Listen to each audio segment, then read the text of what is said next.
So you just started selling on Poshmark, yay! Or you're not seeing the sales you want. Well, stay tuned for today's video because we're going to talk about 5 tips plus a bonus on how you can increase your sales on Poshmark. Let's get started. Hey everybody, it's Blake, aka PoshBossBlake, and welcome back to the channel. And you are here for another video. Thank you so much. If you haven't subscribed already, please think about it. And everybody give this video a thumbs up. You saw the title, you saw the intro. Let's talk about the tips and tricks. If you'd like to follow along on my Instagram too, by the way, you can do so in the description. Everything in today's video is pretty standard, but I realize it might not come natural to everyone. So I want to share the wealth and maybe phrase it in a different way so it's more digestible for people to be like, oh, a light bulb moment. Yeah, that makes sense. All right, you guys, so tip number 1 is cover photo. Cover photo is the judging the book by the cover. It is the first thing a potential buyer sees to purchase your item. It's before the price, it's before the title. It is, do I like the thing that is in front of me? Is it standing out? Is it catching my attention? We want that answer to be yes, okay? We do not want, ew, it's yellow, it's dingy looking, ew, it's blurry. No, people shockingly take photos that they just don't think about and put them up, which is fine. But do you want to have a good sale? Do you want to have a higher priced ticketed item? Yes, we sure do.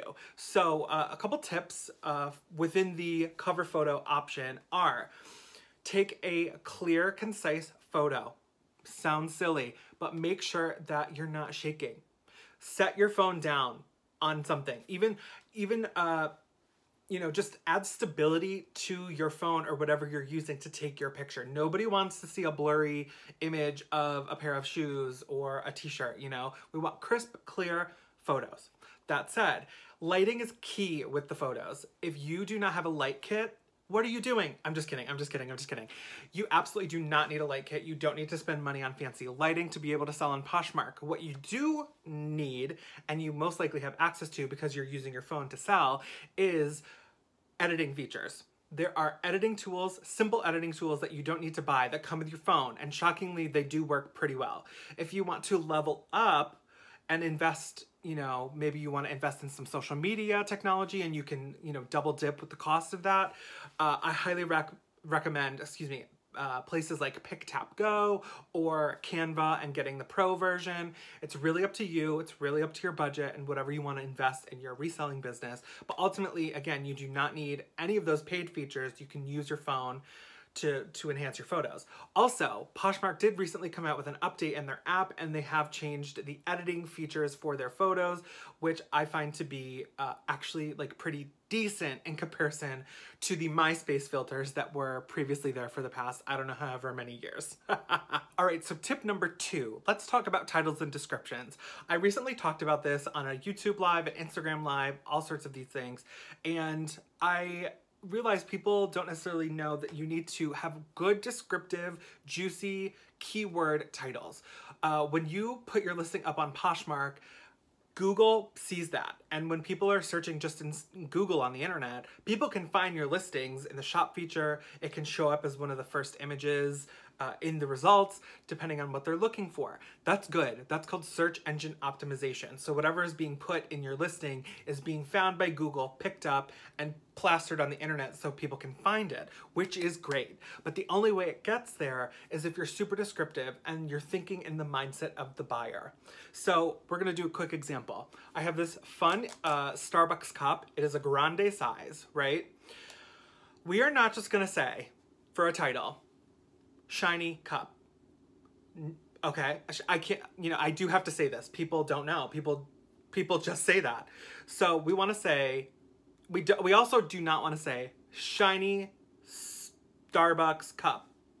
You think that's enough? It's not. We want to be descriptive and juicy. So we could say Starbucks grande iridescent metallic coffee tumbler. Okay, we want to use juicy keywords that identify the object and, this is unique, this is a unique color, we want everything to be identified to a specific item. So we don't want just like silver cup, it's gonna bring us all the silver cups on the internet. We want to be as descriptive as possible so that we can find the exact item that we want. Again, think in the mind of the buyer because they're gonna be on the hunt for something and you wanna have that thing that they are hunting for. Okay. General note, I always start my title with the brand name. Every single time, it has never failed me. I will say Kate Spade, blah, blah, blah, blah, blah. Starbucks, blah, blah, blah, blah, blah. Lululemon, blah, blah, blah, blah, blah. Whatever it is, you always want to start with the brand, okay? Also, people want to know about, do I say new with tag or NWT, like all these little codes in the title of the description. Specific to Poshmark, I do not recommend you do so. Why? Because when you're listing on Poshmark, it gives you the option to tag the item new with tags. If it's not new with tags and you want to say NWOT, new without tags, I highly recommend you just put that in the description because you don't want to waste valuable searching real estate in your title with words that someone also may not know. Yes, we're the seller. Yes, we're a reseller. We might be aware of these things, but not everyone is. So if they see NWOT, Kate Spade something, they might be like, what's and what? You know, like they might not know. So we always want to do it as best we can to educate and describe, etc. Also, for the description, if you couldn't fit it in the title and there's like secondary words that are important for your listing, add that to the description. I used an example on my Instagram, link down in the description, around a Kate Spade pair of red metallic pumps. They were very Dorothy Wizard of Oz vibes, and for something that could be or play up to a costume or a character or gives you an idea of something, I say use some describing words for that in the description. So, you know, good keywords in the description for that would be Dorothy, Wizard of Oz, ruby slippers, things like that, because people are looking for costumes. People are looking for specific unique items to be a character, to look like something. That's not in all circumstances. That was a very unique situation, but it is something to help, you know, the potential buyer of those items to be able to find that unique item. Okay, also about measurements. A lot of people have questions about measurements. Do I put them in? Do I leave them out? You have to remember, buyers will not always read everything. It doesn't matter what platform you're selling on. People just, in general, in the world, people don't read, and it could be like right there in their face. So unless the item is used, I do not put measurements in the title. Some circumstances do change that, particularly if it is a top for women. I will always add the bust, the underarm to underarm measurement, because the chest area can vary in sizing by brand. That's a very important measurement I have found across every single sale. Again, new with tag items, if it's a particular brand, they most likely know what they're buying. So like, you know, that's fine. But if it has been used, it has been potentially shrunk, they want to know what the chest situation is. Also, inseams. Inseams are very important. If it's not self-explanatory from the listing, like if it's not on a tag or something, always at the inseam, particularly with men's pants. People want to know generally if it's a 30-inch length, 32-inch length, 34 or 36. Anything shorter is also great, but make sure you call out the word short in that description.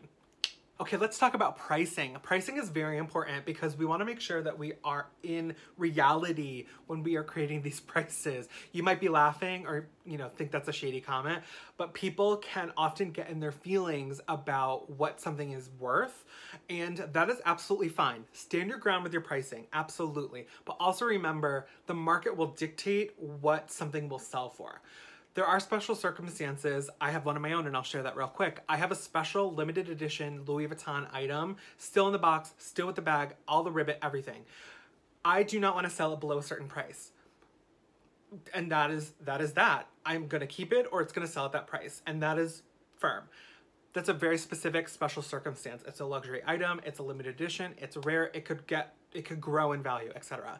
But if we're just trying to sell a blue shirt, like an everyday blue shirt that costs normally $50, but it's used, maybe visibly has some wear, and you list it for $50,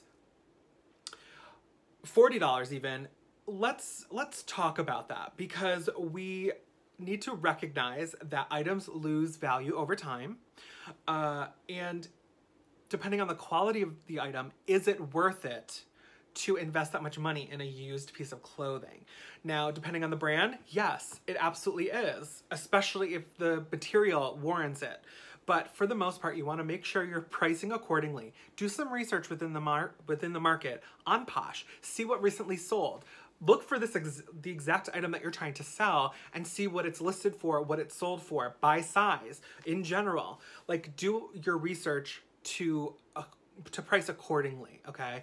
And if you are wondering why something hasn't sold, and everything else is done right, like your pictures look good, your description's good, look at the price, because it could be too high. It really could be. And just remember, pricing is not something personal. It's just business, okay? Don't be offended if someone doesn't want to pay the price you are offering. It's your choice to list it at a certain price, and it's also the buyer's choice to buy it at a certain price. So it's really, you know, a give and take. If you want to part with it for a certain price, but you're not getting that, okay, it might sit for a little bit longer. You need to be okay with that. But again, it's all your prerogative. Do what you want to do. I highly recommend, though, that you price accordingly and do your research. Yes.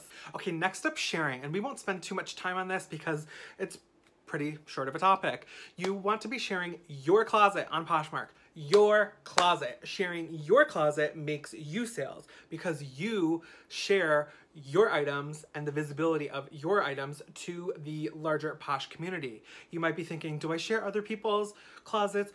Sure, if you want to, but at the end of the day, sharing your closets will get your items in front of people's eyes and get sales. Sharing other people's items are going to share their items to the people who you want to see and show your items. That was a confusing sentence, but at the end of the day, you want to share your items. I've said it 500 times just now. Share your closet, share your closet, share your closet, okay? We want your things to be sold.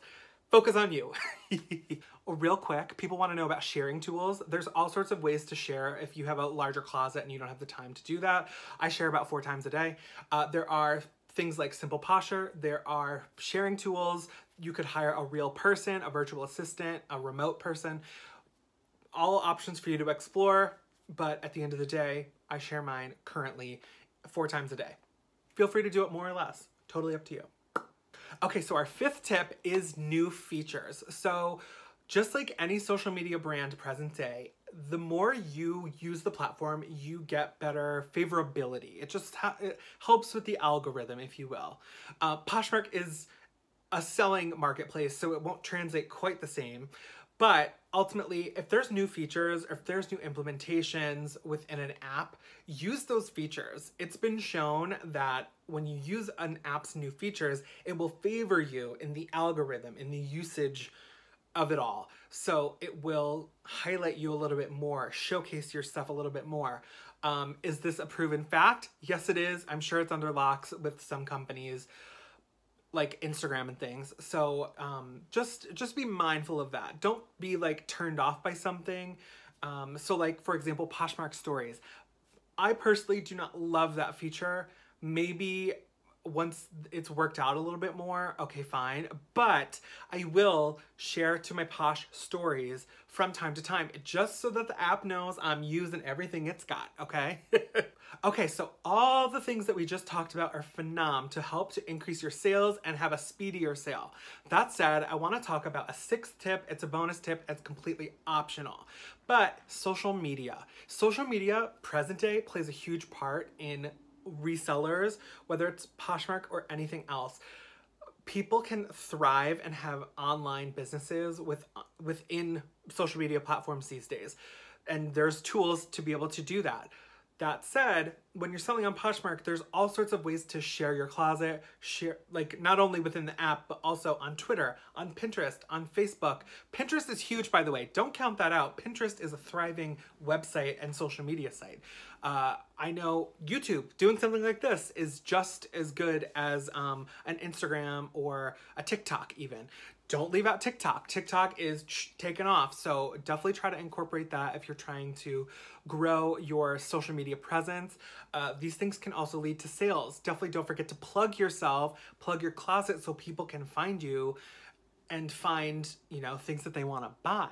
All right, you guys, so that's it. Thank you so much for tuning in and checking out these tips. I wish you so much success on your reselling Poshmark journey. I hope you found it helpful. If there's anything you want me to talk about in the future, Poshmark, reselling, leave it down in the comments below. Also, while you're there, hit subscribe and thumbs up the video. Thank you so, so much. And I'll see you next Friday for another video. Bye!